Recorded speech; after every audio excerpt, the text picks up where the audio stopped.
Okay, blessed Sunday to all. Welcome sa bagong buwan, ang buwan ng August. Sabi nila, ang buwan ng August is a lean month. Pero syempre sa God's economy, laging with prosperity. Syempre sa kalooban at pagpapasya ng Panginoon, kung paano niya tayo pagpapalain. Sa susunod na 2 buwan, we're going to start a new series on Bible characters or personalities. Ang layunin natin ay mula sa kanilang mga buhay ay matuto ng mga aral na makakatulong sa atin. Pwede nating i-apply yung kanilang mga good examples or avoid yung kanilang mga pagkakamali sa ating buhay ngayon. By studying biblical characters, we can develop good virtues and morals that lead to Christ likeness. It will also help us to gain a better understanding of human nature.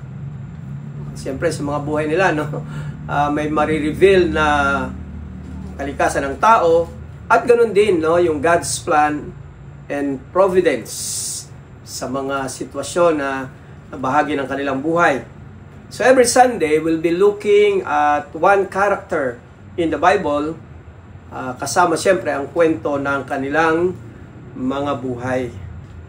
So the Bible character that we're going to study today is Barnabas. Okay, familiar ba kayo kay Barnabas? Saan ba siya? Sa Old Testament o New Testament? Okay? So we shall be looking at several passages that will help us to get to know Barnabas better and learn from his life. So topical ang pag-aaral natin, ang topic natin ay isang Bible character, si Barnabas.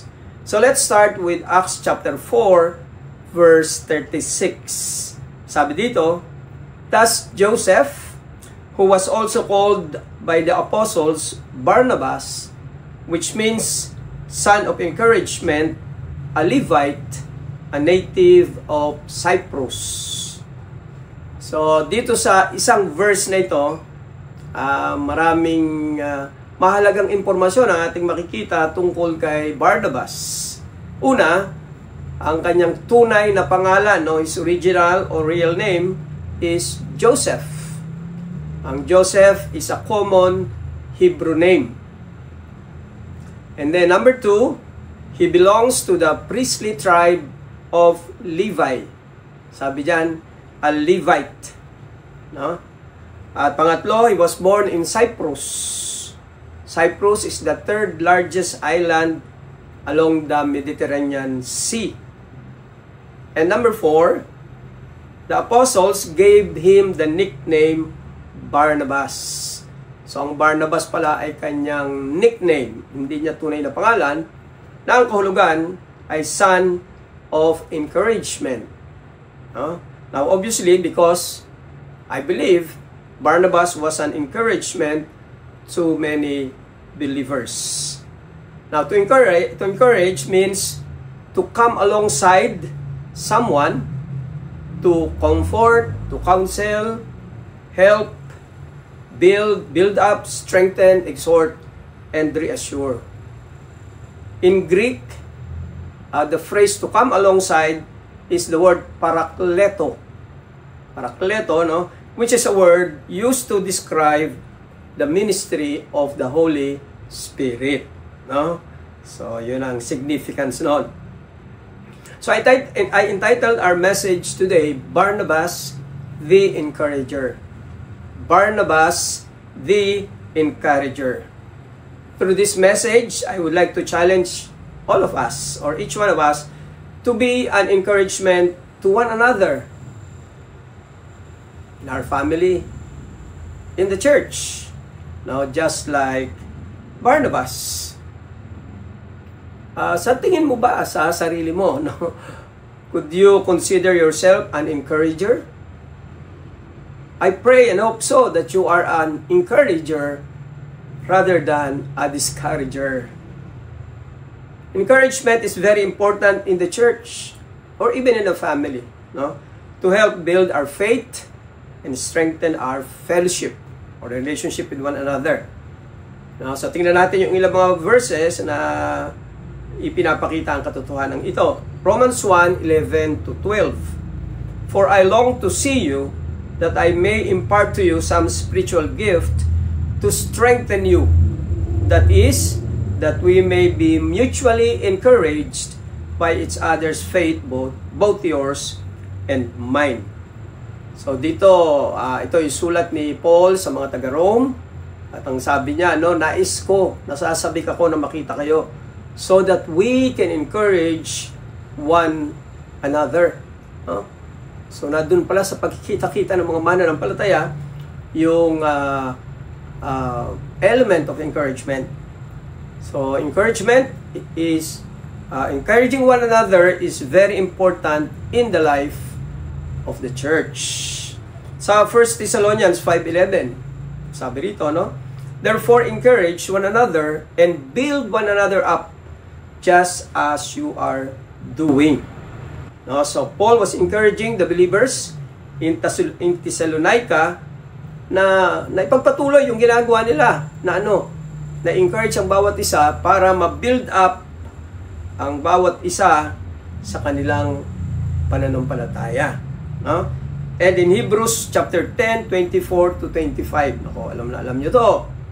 And let us consider how to stir up one another to love and good works, not neglecting to meet together, as is the habit of some, but encouraging one another, and all the more as you see the day drawing near. So dito, ina-admonish ng author, no, na wag nating kakaligtaan yung tayo ay magsama-sama yung ating fellowship, because that's an opportunity to encourage one another so that our fellowship, our care, our love, our concern will grow with one another. No? So maliwanag, napakahalaga nitong virtue na ito, no? Itong virtue na ito of encouragement sa buhay ng isang iglesia kagaya natin, no? Sa pagpapatibay ng pananampalataya at sa pagpapalapit ng ating fellowship sa isa't isa. So today we shall look at 3 ways Barnabas became an encourager. No, 3 paraan kung papaano si Barnabas, ayon sa mga talatang ating pag-aaralan, ay naging isang encourager.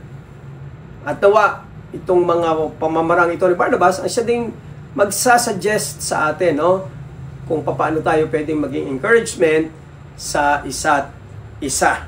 Okay? Simulan natin dun sa Acts chapter 4, 34 to 37.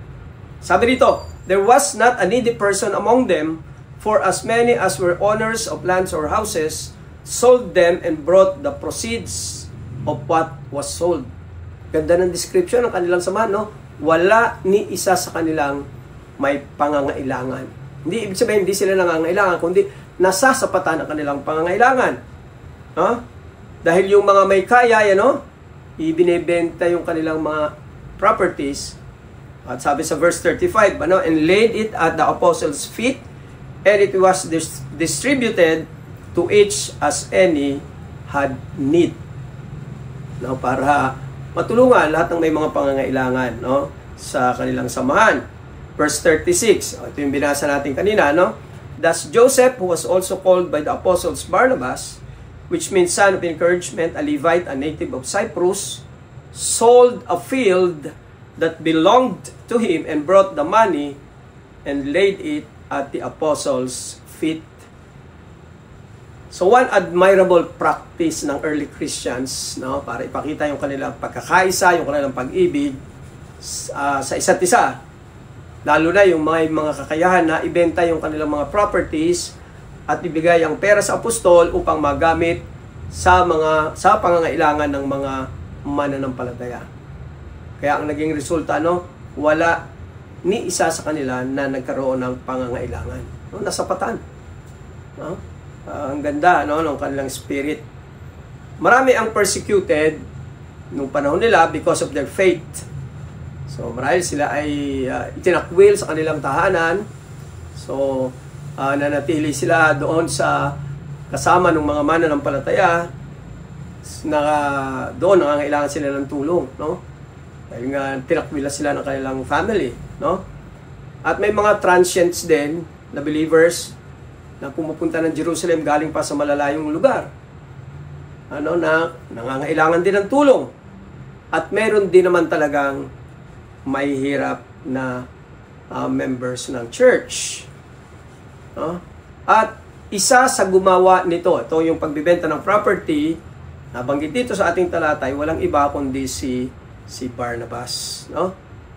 So the first way Barnabas became an encourager was, number 1, by sharing to meet the physical needs of others. No, yun ang unang paraan. Si Barnabas ay naging encourager or an encouragement, no, by sharing to meet the physical needs of others. Isang paraan na pwede tayong maka-encourage sa kapwa mananampalataya ay yung pagtulong sa mga nangangailangan sa kanilang material or physical needs. Primarily basic needs like food, shelter, and clothing. No? Alam natin ang pakiramdam ng may pangangailangan, physical or material o pinansyal. Wala nang pangsaing, wala nang pamasahe, no? Wala nang pambili ng gamot, wala nang pambaon ng anak, at napakarami pang anyo ng pangangailangan. Hindi ba sa ganitong mga pagkakataon napakahirap talaga, no? Pwedeng manghina tayo sa ating pananampalataya. Kaya ang isang kapatiran na nag-abot ng tulong sa ganitong mga pagkakataon ay napakalaking encouragement. No? Napakalaking encouragement. Nakapagbibigay lakas loob at inspirasyon at pag-asa. Tama ba? Di ba? Hindi natin kailangan maging mayaman upang gawin ito. O kailangan malaki ang maibigay o tugunin ang lahat ng pangangailangan. Now, the simple gesture of helping is already a great encouragement. Yun nga lang, tapikin ka sa balikat, no? O kapatid, ipapanalangin kita, no? At marami pang anyo ng paraan, no? Na pwede natin gawin sa nangangailangan ay talagang malaking encouragement. Ako bilang pastor sa halos 35 years, no, naranasan ko talaga yung tumatatak sa puso ng mga miyembro, no, yung mga panahon na sila may pangangailangan at naroon ka nakadamay nila, no. Lumalakas ang loob ng mga mananampalataya sa gitna ng hirap at pagsubok kapag alam nilang may mga kapatirang handang tumulong. Diba? Kaya nga kahit nga wala pang pangangailangan, diba, ina-assure natin ang ating kapamilya, ka-church, no, na may maasahan kayong tulong sa amin. At naniniwala rin ako na ito rin ang naging isa sa mga attractions sa mga tagalabas na maganyak upang sumama sa kanila, no?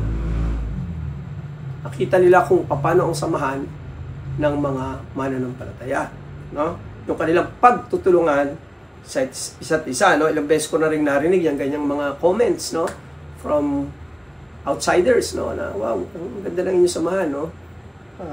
Talaga nagtutulungan kayo. Itong ganitong paraan ng pag-encourage, no, ay ipinakita din ito ng mga churches sa Macedonia. No, ang Macedonia ay isang probinsya na part ng Greece, no? So mga hintil na po ito na narito, no, karamihan. Na nang magkaroon ng tagutom, drought, no, sa Jerusalem, na sobrang nahirapan ang mga Jewish believers doon. Ito ang sabi, no, sa itong tala sa 2 Corinthians 8:1-5. We want you to know, brothers, about the grace of God that has been given among the churches of Macedonia. For in a severe test of affliction, their abundance of joy and their extreme poverty have overflowed in a wealth of generosity on their part. For they gave according to their means, as I can testify, and beyond their means of their own free will, begging us earnestly for the favor of taking part in the relief of the saints. And this, not as we expected, but they gave themselves first to the Lord, and then by the will of God to us. Kagaya na sinabi ko, nagkaroon ng tagutom sa Jerusalem. Nangangailangan ng tulong ng mga kapatiran mula sa iba-ibang mga lugar. Isa sa mga tumugon sa pangangailangan ito ay yung mga iglesia sa Macedonia, like Philippi, no? O Thessalonica, no? Doon yung mga simbahan doon sa probinsya ng Macedonia. At makikita natin, no? Hindi sila baginawa o mayaman yung mga iglesia dito, no? In fact, sa verse 2, sabi, no? Ang pagdi-describe sa kanilang sitwasyon, extreme poverty. Talagang hirap din sila, no? Dumadaan din sila sa maraming mga pagsubok. And yet, sabi doon sa verse, no? They gave joyfully. So, hindi sila napipilitan. Hindi dahil tungkulin, no? Buong kagalakan, nagbibigay sila beyond their means. Higit sa kanilang kakayahan, no? Voluntarily. So, hindi ito sa pilitan, no? Ang ganda nito, at sa totoo lang, ito yung attitude na dapat ay kasama ng ating pagbibigay, no? Ito yung sinasabi na cheerful giving, no? So, yun ang kanilang damdamin na nakapaloob doon sa kanilang pakikiisa sa pangangailangan, no, ng mga kapatiran doon sa Jerusalem. At nakakatuwa pa nung sabi, no, sa verse 5, no, verse 4, sila pa ang nakikiusap, nabigyan sila ng pabor na makihati sa pagtulong. Imagine, no, hindi yung mga nangangailangan ang nakikiusap, kundi sila. Bigyan nyo kami ng pagkakataong makatulong. Baka marahil sabi nila, abay, kailangan nyo din. Bakit kayo magbibigay? Pero sabi nila, hindi. Bigyan nyo itong karangalan sa amin na makatulong. Grabe rin kanilang attitude sa pagbibigay, no? At sa verse 5, makikita natin, bakit ganito? Anong sikreto ng ganitong attitude? Sabi dun sa verse 5, they gave themselves first to the Lord. Ito yung sikreto ng generous giving, no? Na una, ibinigay nila ang kanilang sarili sa Panginoon, no? Kaya madaling ibigay yung kanilang mga possessions, no? Kasi kung naibigay nila ang kanilang sarili, ano pa ang hindi nila kayang ibigay para sa Panginoon, no? Yan, kung gusto natin maging generous, dapat talagang yung buhay din natin ay nakasuko, no, sa Panginoon. No? Dahil doon, no, sa kabila ng kanilang sariling kahirapan, persecutions, no, ay nagbigay sila. At anong naging resulta nito, no? Na-encourage ang mga mananampalataya sa Jerusalem na magpatuloy sa kabila ng kahirapang kanilang nararanasan. Amen? No? Sharing to meet the physical needs of others is a great encouragement. No? So that the Bible encouraged us to help the needy brethren. No? Yan ay pamanika ng Bible sa atin. No?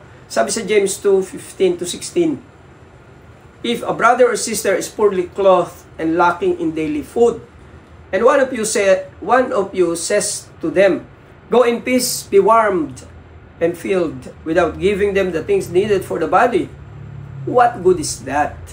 So also faith by itself, if it does not have works, is dead. So nakapaloob dito yung pamamanhika, no, na kung may mga pangangailangan ang ating mga kapatid, at mayroon din naman tayo kahit paanong kakayahan na tumulong, sabi doon, wag nating ipagkaitso. Tumulong tayo, no? So beloved, we can encourage each other by sharing in the physical needs of each other. So ang challenge sa atin dito ay, let's be generous so that we can be an encourager. Amen? Pangalawa, the second way na naging encourager si Barnabas ay makita natin sa Acts chapter 9, 26-27. And when he had come to Jerusalem, he attempted to join the disciples, and they were all afraid of him, for they did not believe that he was a disciple. But Barnabas took him and brought him to the apostles, and declared to them how on the road they had seen the Lord, spoke to him, and how at Damascus he had preached boldly in the name of Jesus. No?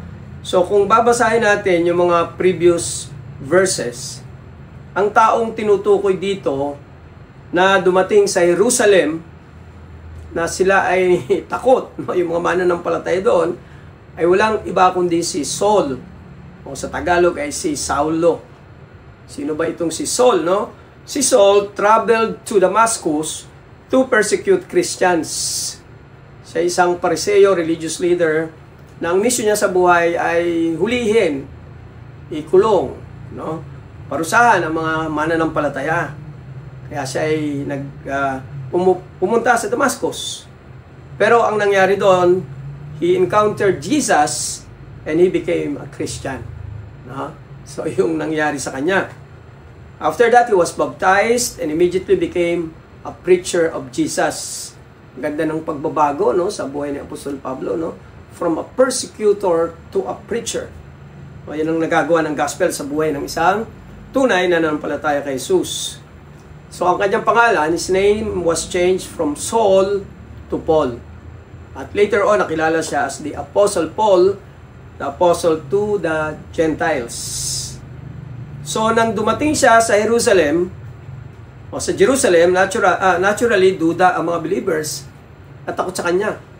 Hindi sila naniniwala na Kristiyano siya. No? Ang iniisip nila, baka nagpapanggap ito para malaman kung sino mga Kristiyano, para madaling mahuli at parusahan. No? According sa verse 27, when almost everyone was turning their back on Saul, no? Talagang wala akong pakialam dyan, no? Hindi totoo yan. Ayaw nilang maniwala, no? Barnabas took him and brought him to the apostles and vouched for him that he is a true Christian. And not only a Christian, but a preacher of Jesus. No? His moral support, no? Yung support ni Barnabas na maituturing nating moral support was a great encouragement to Paul. Naranasan niyo na ba yun, yung ganun? Na walang naniniwala sa'yo, o duda sa'yo, o halos lahat, no? And then may isang taong titindig para sa'yo. Pagtatanggol ka at patutunayan na totoo ang sinasabi mo, di ba? Napakalaking encouragement yon, no? Sa'yo at lalo na kay Paul. So the second way Barnabas became an encourager was by supporting the emotional needs of others, or in this particular case, yung pangangailangang emosyon o moral. No? Yung pag-build ng moral ni Paul ay sinuportahan niya. So the second way we can be an encourager is to support, or by supporting the emotional or the moral, no? Or the moral needs of others. At hindi lang ito minsan ginawa ni Barnabas, no? At isang account makikita natin sa Acts 15:36 to 39. And after some days, Paul said to Barnabas, "Let us return and visit the brothers in every city, where we proclaim the word of the Lord, and see how they are." Now Barnabas wanted to take with them John called Mark, John Mark. But Paul thought best not to take with them one who had withdrawn from them in Pamphylia and had not gone with them to the work. And there arose a sharp disagreement, so that they separated from each other. Barnabas took Mark with him and sailed away to Cyprus. So ano ba yung ano ba background dito, no?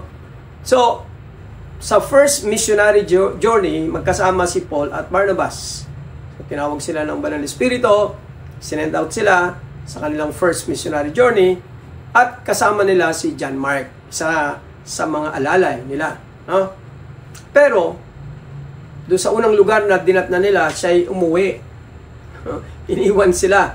Marahil dahil siya ay nahirapan o natakot, napagod, di natin alam. No? So, in short, iniwan sila. No? Now, sa second missionary journey, gusto uli ni Barnabas at ni Paul na bisitahin yung mga napuntahan nila at tingnan kung ano na, kumusta na kanilang mga pananampalataya. No? At gusto ni Barnabas na bigyan ng pagkakataon si John Mark, isama uli. No? Pero si Paul, ayaw niya. No? So doon, makikita nyo, magkaiba sila ng personality. No? Sabi ni Paul, iniwan niya tayo, iwan ulit tayo niyan. Siguro sabi ni Barnabas, hindi, bigyan natin ng pagkakataon. Siyempre, bata pa siya noon, kulang pa sa karanasan, no? So, nagtalo sila, according to sa passage, no? Nagtalo sila. So, pwede naman magtalo na hindi nag-away, di ba? Dahil magkaiba ang kanilang pananaw.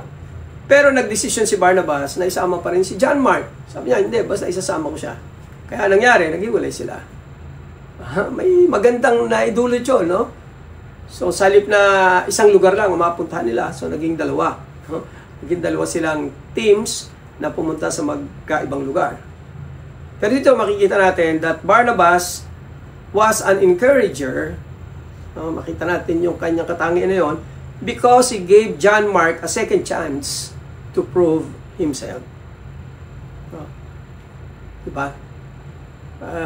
Maraming mga tao ngayon ay medyo malupit. No? Ayaw na nilang magbigay ng pangalawang pagkakataon. Pag nadala sila, dala na, wala na. No? Na kung masusundan natin, no, yung kwento ni John Mark, kung ano ba nangyari sa kanya pagkatapos noon, makikita natin na hindi nagkamali si Barnabas na bigyan siya ng ikalawang pagkakataon. No? Dahil mismong si Apostle Paul, later on, ang kumilala, no, sa kapakinabangan ni John Mark. Imagine, ano? So, dati wala siyang believe. Dati sabi niya, wala, iwan tayo niyan. Pero ngayon, no, the latter part of the life of Apostle Paul, no, siya maedad na, no? Makikita natin sa 2 Timothy 4:11. Tingnan niyo, sinabi niya kay John Mark. Sabi niya rito, no, 2 Timothy 4:11, Luke alone is with me. Si Paul ang nagsasabi, no? Kasama ko lang dito si Luke, si Dr. Luke. Sabi niya rito, get Mark, si John Mark po ito, and bring him with you, for he is very useful to me for ministry. Imagine, nagbago si John Mark. No, naging tapat siya na lingkod ng Panginoon. Diba? Kung hindi kaya siya binigyan ng ikalawang pagkakataon ni Barnabas, ano kaya ang nangyari? Ano kaya ang nangyari kay John Mark? No? Hypothetical na tanong lang din naman yon, no? Pero ang isang tiyak, dahil binigyan siya ng pagkakataon ni John Mark, dahil ni Barnabas, si John Mark, dahil si Barnabas ay isang encourager, definitely, no? Hindi sinayang ni John Mark ang pagkakataon at siya ay naging isang tapat na lingkod. Yan ang nagawa ni Barnabas as an encourager sa buhay ni John Mark. Maraming Christians ay discouraged because of many problems and difficulties in life. Maraming Kristiyano nagkakamali. Nadadapa, natitisod, no? At sa mga panahong yon, talagang mababa ang kanilang moral, no? Yung kung maging self-esteem na tinatawag, no? Parang nawalan na sila mismo ng respeto sa kanilang sarili, no? At during that time, talagang mababa ang kanilang emotion o emotional stability. Yun yung mga panahon na they feel helpless at hopeless. In other words, or in short, discouraged sila. Dahil sa ganong mga pagkakamali o pagkukulang. At minsan, no, may mga mananampalataya na bumibitaw, lumalayo. No? Sa fellowship o sa faith. No? Pero sa ganung mga pagkakataon, napakahalaga ng ating moral and emotional support sa kanila. Yun ang ginawa ni Barnabas kay Apostle Paul. Yun ang ginawa ni Barnabas kay John Mark. At nawa tayo, kung gusto natin maging encourager, nawa gawin din natin yun sa mga kapatid nating nangangailangan ng moral at emotional support. Maraming pwedeng gawin no? Sabi nga nila nung una, no? Your presence is a great encouragement already. Diba? Sabi ko nga sa iyo, no? Yung naroon ka lang, wala ka nang sinabi, no? Pero nandun ka, nakita ka. Nakita yung malasakit mo, nakita yung concern mo, ay napakalaking bagay na yon, no? O yung makinig ka lang sa kanya, wala kang sasabihin, makinig ka lang. Kasi minsan, no, kung hindi mo alam ang sasabihin, huwag ka na rin lang magsalita. Baka nga magkamali ka pa ng sasabihin, no? So, makinig ka lang sa kanya. No? Or, pwede kang mag-share ng words of encouragement using the Bible. Sharing your own experience, no? Maging maingat lang tayo sa pag-share ng ating experience, maging sensitive lang tayo dun sa sitwasyon, no? Dahil minsan, hindi rin nakakatulong yon, no? O guidance sa kanya, no? Again, using the Word of God. O yun nga, no? Yung i-assure mo siya, i-confirm mo siya, no? Na hindi pa nakatapusan ng lahat, no? Kaya mo pa bumawi and so forth and so on, no? So, we stand for them. Kung lahat parang wala nang tiwala sa kanya, gano'n, ikaw yung doon, no? Giving them second or many chances. It will be a great encouragement to triumph in their difficult times. So marami na rin po akong naranasan kaya, no? Talagang down na down sila, no? Pero yung simpleng encouragement mo sa kanila, pag-alalay mo, pag-encourage mo through words, actions, and some other forms, no? Ay naging malaking encouragement sa kanila. At sila ay nagpatuloy. At nakakatuwa, no? Nakita mo na ngayon sila ay matapat sa paglilingkod, sila ay ginagamit ng Panginoon. Sila ay naging matagumpay dahil sa pag-encourage natin. Sa 1 Thessalonians 5:14, no? Maganda yung paalala. Sabi rito ni Paul, no? And we urge you, brothers, admonish the idle, paalalahanan yung medyo tamad, encourage the faint-hearted, help the weak, be patient with them all. So, beloved, we are commanded to encourage the faint-hearted. Ano ba yung faint-hearted? No? Yung parang nawawala ng puso, pinanghihinaan ng loob. At sabi doon, help the weak. O yung kulang na sa pagtitiwala o lakas para magpatuloy. So, beloved, if you want to be an encourager, let us be sensitive to the brethren who need moral and emotional support and encourage them. So, kung sa una, ang challenge ay be generous, dito ang challenge ay be gracious. Be gracious. Dahil tayo ay tumanggap din ng grace ng Panginoon. Bilang mga recipients ng abounding grace ni God sa ating buhay, ganun din tayo. Let's extend that grace to others and let's support them emotionally and morally. No? So be gracious. So, the last and the third way, Barnabas became an encourager. Okay, basahin natin yung account sa Acts 11:21-25. And the hand of the Lord was with them, and a great number who believed turned to the Lord. The report of this came to the ears of the church in Jerusalem, and they sent Barnabas to Antioch. Si Barnabas na naman ang ipinadala. When he came and saw the grace of God, he was glad, and he exhorted them all to remain faithful to the Lord with his steadfast purpose. For he was a good man, referring to Barnabas, full of the Holy Spirit and of faith. And a great many people were added to the Lord. So Barnabas went to Tarsus to look for Saul, and when he had found him, he brought him to Antioch. For a whole year they met with the church and taught a great many people In Antioch, the disciples were first called Christians. So again, ano ba background dito, no? So nagkaroon ng great persecution sa Jerusalem sa mga mananampalataya. So wala silang magawa kundi sila ay umalis. So maraming umalis, pumunta sa iba-ibang mga lugar. At yun ay sabi nga ng Bible, no? And they preached wherever they went. At nakapagsimula ng iba-ibang grupo ng mga mananampalataya, no? Kasi marahil, sabi ng Panginoon sa Acts 1:18, di ba?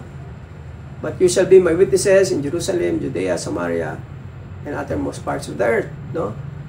Marahil baka, yun, ginanahan na sila, natuwa na sila sa fellowship nila sa Jerusalem, ayaw na lang maghiwalay. So, ginamit ng Panginoon ng persecution para masunod yung kanyang plano. At nagkaroon ng mananampalataya sa iba-ibang mga lugar, no? At nabalitaan niya ng church at Jerusalem. At gusto nilang bisitahin, makakita kung ano mga mangyari at higit sa lahat ay encourage sila, no? Na manatiling tapat. Sabi diyan, no? Exhorted them all to remain faithful to the Lord with steadfast purpose. So, kasi bago pa silang mga mananampalataya, kailangan nila ng exhortation, ng encouragement para magpatuloy at manatiling tapat.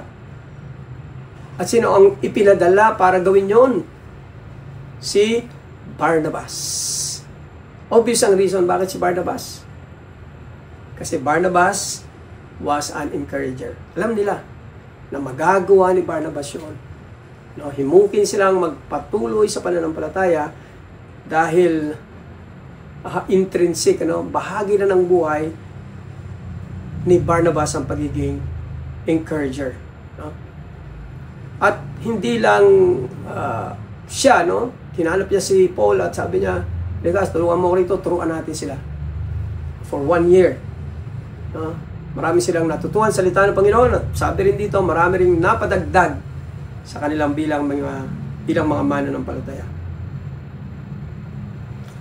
So, paano naging encourager dito si Paul? No? So, the third way Barnabas became an si Barnabas, the third way Barnabas became an encouragement or an encourager was by speaking the word of God to spiritually help others established in the faith. No? So, yung pangangaral niya ng salita ng Panginoon para spiritually maging matatag sila sa kanilang pananampalataya. The real encourager in the life of a believer or of a church who is our parakleto. Ano ang parakleto? One who comes alongside to encourage. It is the Holy Spirit. Yan ang ministry niya. Parakleto. No? And his primary instrument to do this is through the Word of God. Yan ang kasangkapan ng Holy Spirit para tayo encourage. Ultimately, ang salita ng Diyos. So the ultimate way we can encourage others, whether their need is physical, moral, and syempre, lalo na kung spiritual, is we speak or we share the Word of God. So ano man ang pangangailangan nila, lagi nating sasamahan ng salita ng Diyos. Yun ang napakagandang paraan para talagang maging kumpleto ang ating pag-encourage sa mga kapatiran na nanghihina, nangangailangan sa kanilang buhay. So beloved, today we have learned 3 ways we can be an encourager to other believers. Kagaya ng challenge ko pa sa simula, ito sana'y makita natin sa Christ in Every Heart Church, na tayo ay encourager sa isa't isa. Ayun lagi ang goal natin, when we come together, ayaw ko mawala, gusto ko pumunta dyan, kasi alam ko I can be an encouragement. Yung ating mere presence sa ating fellowship, sa ating face-to-face worship, ay napakalaking encouragement na para sa isa't isa. So ano po yung 3 na nakita natin na pwede tayong maging encourager? Makikita natin, sakop ito yung lahat ng pangangailangan ng tao, physical, emotional, and spiritual. So una, by sharing to support the physical needs of others. Sabi nga natin, be generous. Tumulong tayo sa mga nangangailangan. That will be a great encouragement. Pangalawa, by supporting the emotional needs of others. So let's be gracious. Alalayan natin yung mga nanghihina. Sa pananampalataya o emotionally down, maraming problema. Let's be there for them and encourage them. Let's be gracious. At ang pangatlo, by speaking the word, by sharing the word of God to help others to grow and be established in the faith. Pwede natin sabihin, let's be giver of the word. Lagi tayong may baong salita ng Diyos na ibabato, ibabahagi sa iba para lumakas ang kanilang loob. Kasi there's special power when we speak the word of God, when we share the promises of God, and the Holy Spirit can work in the lives of these people who can turn their discouragement into an encouragement. Would you agree with me when I will say that the church and the world need more encourager than discourager? Amen? So, beloved in the Lord, as I close, let me challenge you, be a Barnabas. Be an encourager. Let's pray. Ama, salamat po sa buhay ni Barnabas. Simple lang siya. Hindi naman siya talagang sikat, kagaya ng mga apostol, o kagaya ni Apostle Paul, Pero nakita namin, na si Apostle Paul could have not been the great Apostle Paul without an encourager like Barnabas sa panahon na kailangan niya ng encouragement, Panginoon. So, hindi namin kailangan maging mahusay, magaling. Kailangan lang namin ay yung puso na sensitive at handang gawin ang anumang kapamaraanan through your power para po ma-lift up namin ang mga kapatiran kailangan ma-encourage. So, Lord, ang prayer ko para sa aming lahat at para sa church that we will be people of God who encourage one another. Thank you, Lord. This is our prayer in Jesus' name. Amen and amen.